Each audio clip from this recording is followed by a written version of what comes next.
Minasan, konnichiwa.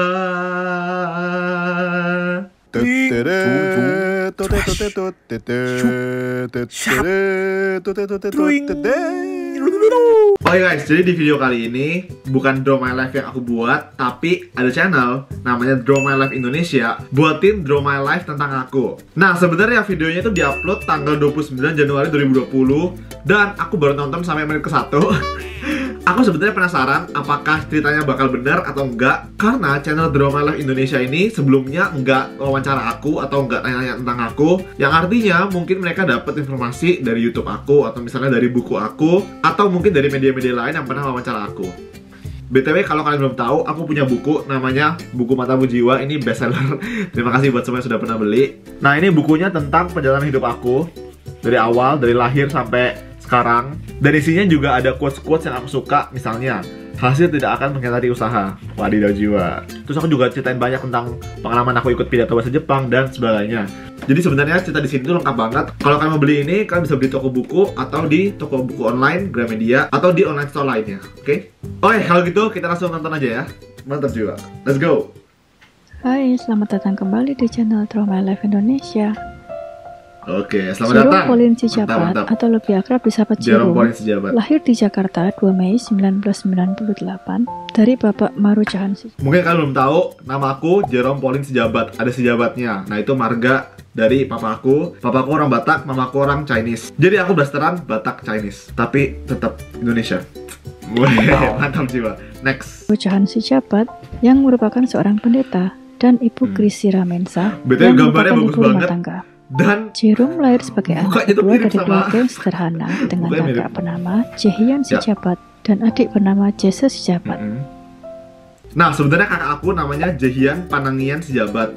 Adik aku namanya Jesverel Porman Sijabat. Panggilannya Jesse. Nah, kalau kalian perhatiin, kita bertiga namanya JEPS. Jehian Panangian Sijabat, Jerome Pauline Sijabat, dan Jesverel Porman Sijabat. Jadi kalau misalnya ada aku, kakakku, dan adikku, terus ada yang manggil J, kita bertiga bakal noleh. Apa gitu. Nah, kadang-kadang papa atau mama itu suka ketukar-tukar gitu, suka salah. Kalau misalnya memanggil aku, manggilnya kayak J, Jess, Jer gitu. Kayak suka salah-salah gitu. Oke, next. Jerome lahir sewaktu Indonesia sedang mengalami krisis moneter dan di bulan Mei 1998 kerusuhan terjadi di Jakarta dan beberapa daerah di Indonesia. Menurut prediksi dokter kandungan, Jerome seharusnya lahir sekitar tanggal 6-8 Mei 1998. Ya, benar. Namun takdir Tuhan berkata lain. Ia lahir lebih maju dari prediksi dokter. Dan benar saja, di tanggal prediksi dokter, kerusuhan besar pecah di Jakarta. Bener banget.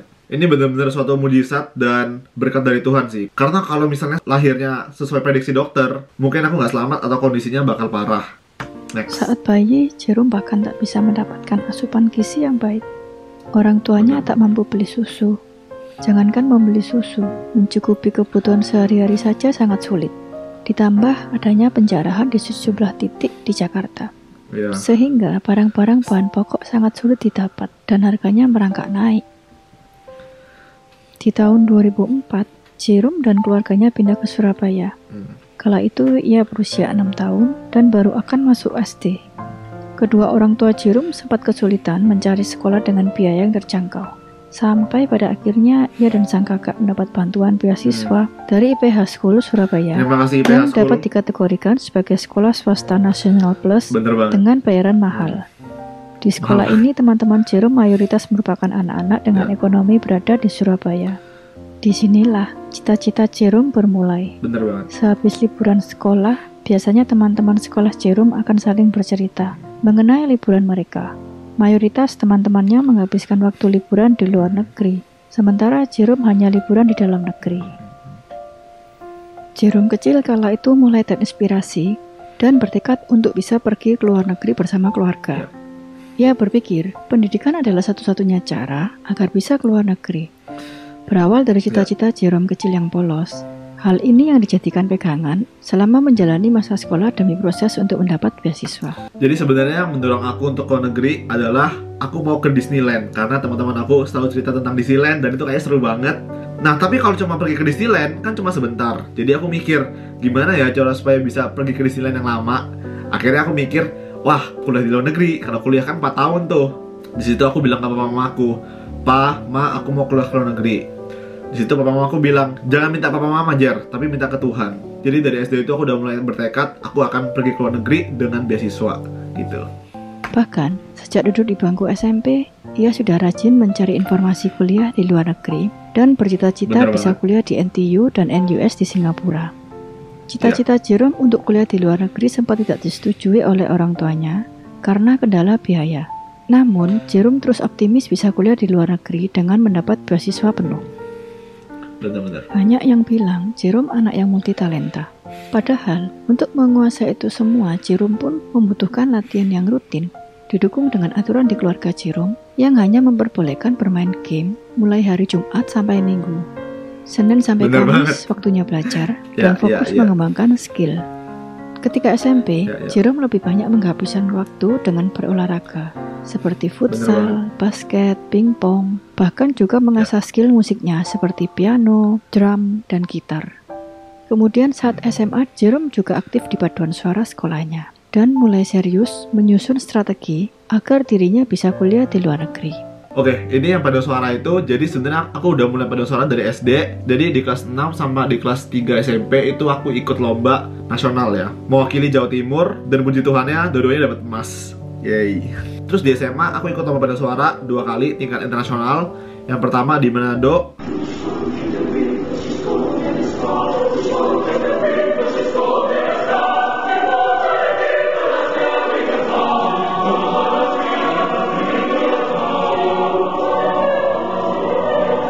Yang kedua di Korea, Busan.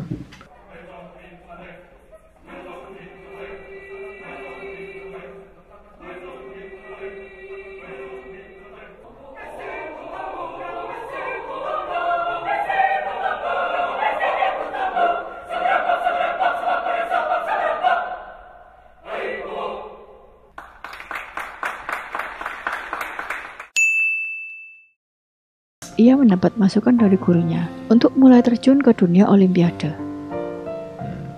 Banyak hal-hal yang harus dikorbankan Jerome saat fokus di dunia olimpiade. Jerome jarang menghabiskan waktu dengan nongkrong bersama teman-teman. Ia lebih banyak menghabiskan waktu untuk latihan soal-soal matematika. Di awal Jerome terjun ke dunia olimpiade, ia sering gagal dan tidak lolos ke final.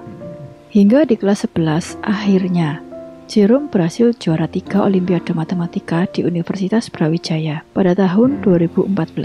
Dan kemenangan Jerome diikuti perlombaan lainnya pada bidang matematika, farmasi, dan teknik kimia.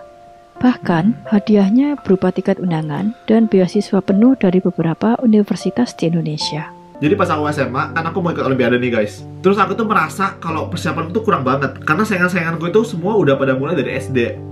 Akhirnya, pada saat aku SMA, kelas 10, aku bertekad, aku harus nyesain semua materi kelas 10 sampai kelas 12 dan matematika dasar perkuliahan. Beneran, pas kelas 10 itu gile banget, karena hampir setiap istirahat, aku gak ke kantin, tapi ke perpustakaan. Singkat aku beli 8 sampai 9 buku matematika. Aku kerjain semua soal-soal di situ gitu. Tapi ternyata itu gak cukup, karena di kelas 10 aku ikut banyak lomba dan kalah. Akhirnya di kelas 11 baru pertama kali menang itu, yang juara 3 itu.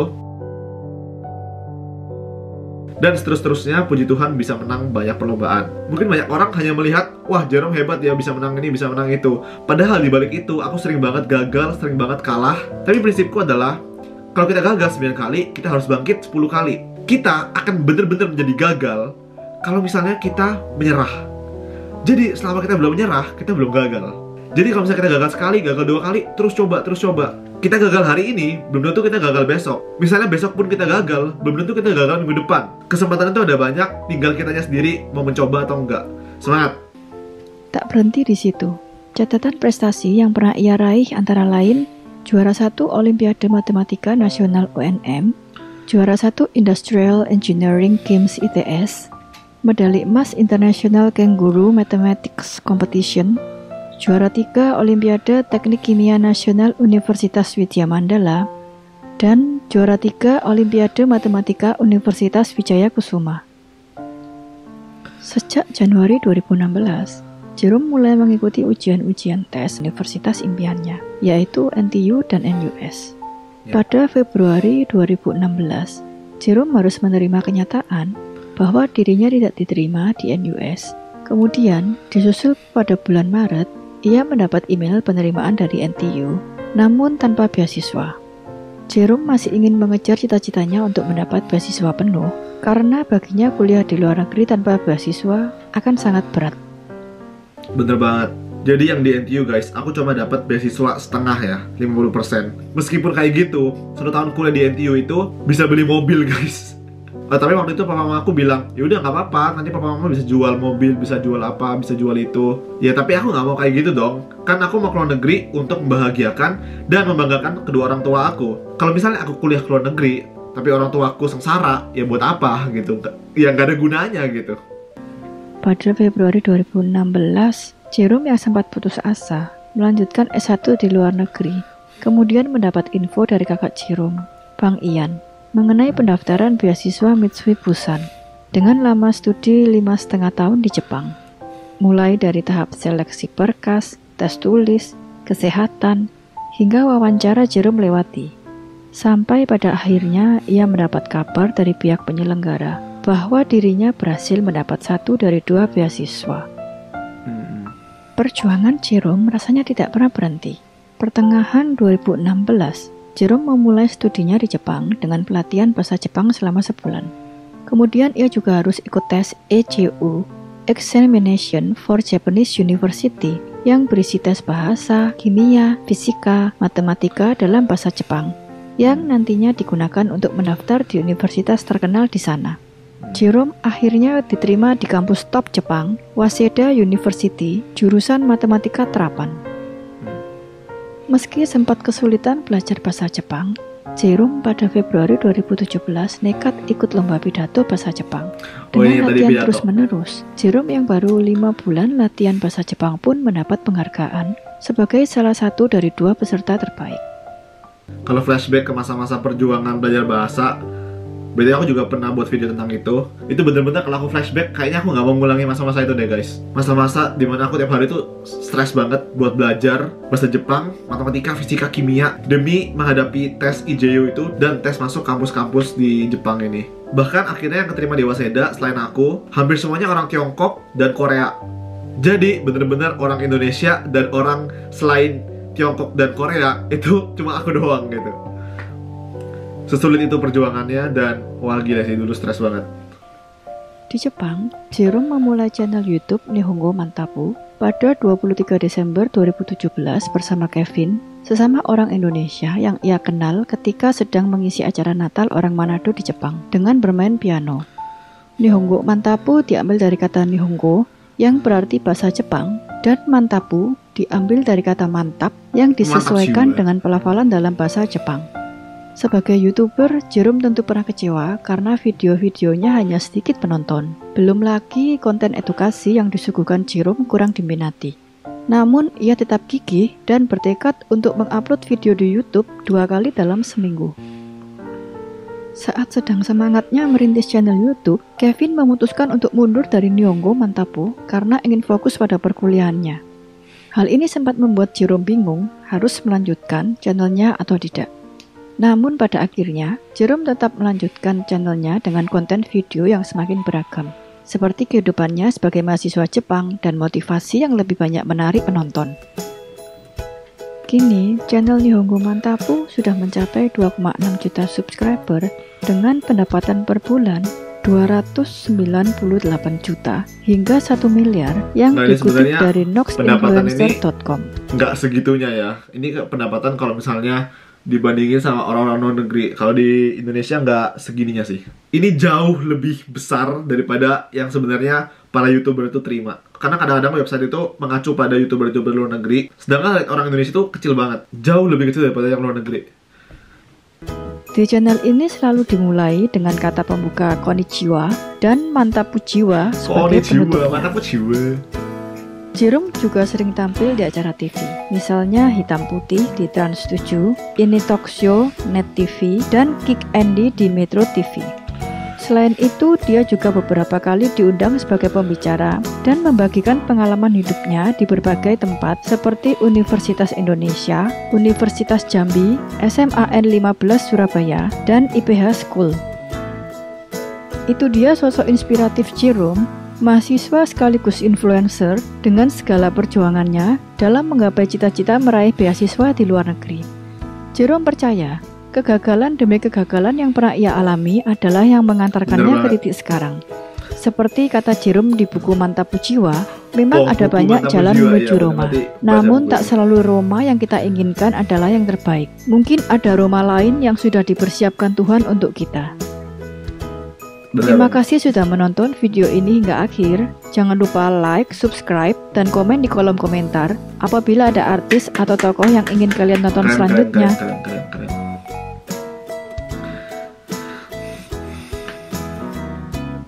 Ya itulah guys, sebenarnya kalau aku pribadi flashback ke masa-masa perjuangan itu, wah gila sih, aku kayak heran sama diri aku sendiri, kok aku bisa ya segitunya gitu, kayak belajar gila-gilaan.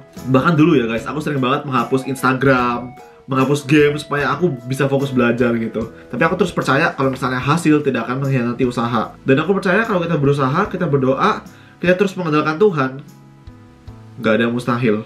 Tuhan pasti melihat semua itu, dan aku percaya Tuhan pasti akan menyediakan yang terbaik untuk kita. Oke, jadi sekian video kali ini. Buat kalian semua yang sudah menonton, arigatou gozaimashita. Terima kasih banyak kepada channel Draw My Life Indonesia yang udah membuat karya sebagus ini, keren banget. Kalian bisa langsung mampir ke channelnya ya. Kalau begitu, Mantapu Jiwa, semangat semuanya.